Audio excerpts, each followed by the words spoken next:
Hello, ഇന്നൊരു Sunday ആണ് കേട്ടോ. അപ്പോൾ ഇന്ന് ഞാൻ വിചാരിച്ചു എന്നാൽ മന്തി ഉണ്ടാക്കാമെന്ന്. അപ്പം മന്തിക്കുള്ള പ്രിപ്പറേഷൻസൊക്കെ ആദ്യം റെഡിയാക്കി വെച്ചു.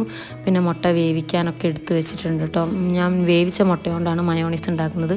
പിന്നെ ചിക്കൻ്റെ പീസ് ഭയങ്കര ചെറുതാണ്, കാരണം ഇത് ശരിക്കും കറി വെക്കാൻ വേണ്ടിയിട്ട് മേടിച്ചതാണ്. പിന്നെ ഞങ്ങൾ ചായയൊന്നും കുടിച്ചിട്ടുണ്ടായിരുന്നില്ല. ഞാൻ രാവിലെ തന്നെ മന്തിയും ചായക്കുള്ളതൊക്കെ റെഡിയാക്കി വെച്ചിട്ടുണ്ടായിരുന്നു. എന്തായാലും മന്തി സക്സസ്ഫുള്ളായിട്ട് വന്നു. ഞാൻ ഒരുപാട് യൂട്യൂബ് ചാനലൊക്കെ നോക്കിയിട്ടാണ് കേട്ടോ അത് ഉണ്ടാക്കിയത്. അപ്പോൾ മന്തിയൊക്കെ ഉണ്ടാക്കി പണികളൊക്കെ കഴിഞ്ഞതിന് ശേഷമാണ് ഞാൻ ചായ കുടിച്ചത്. ചായ കുടിക്കുമ്പോൾ തന്നെ ഞങ്ങൾ 1 മണിയായിട്ടുണ്ടായിരുന്നു കേട്ടോ.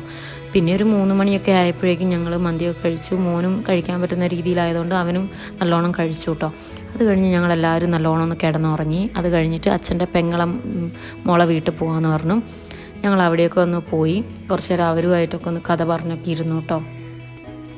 അപ്പം അത് കഴിഞ്ഞ് വന്ന് ഞങ്ങൾ ഫുഡൊക്കെ കഴിച്ച് കിടന്നുറങ്ങി കേട്ടോ. അപ്പോൾ ഇത്രയൊക്കെയുള്ളൂ ഈ ഒരു വ്ളോഗ്. Okay, by.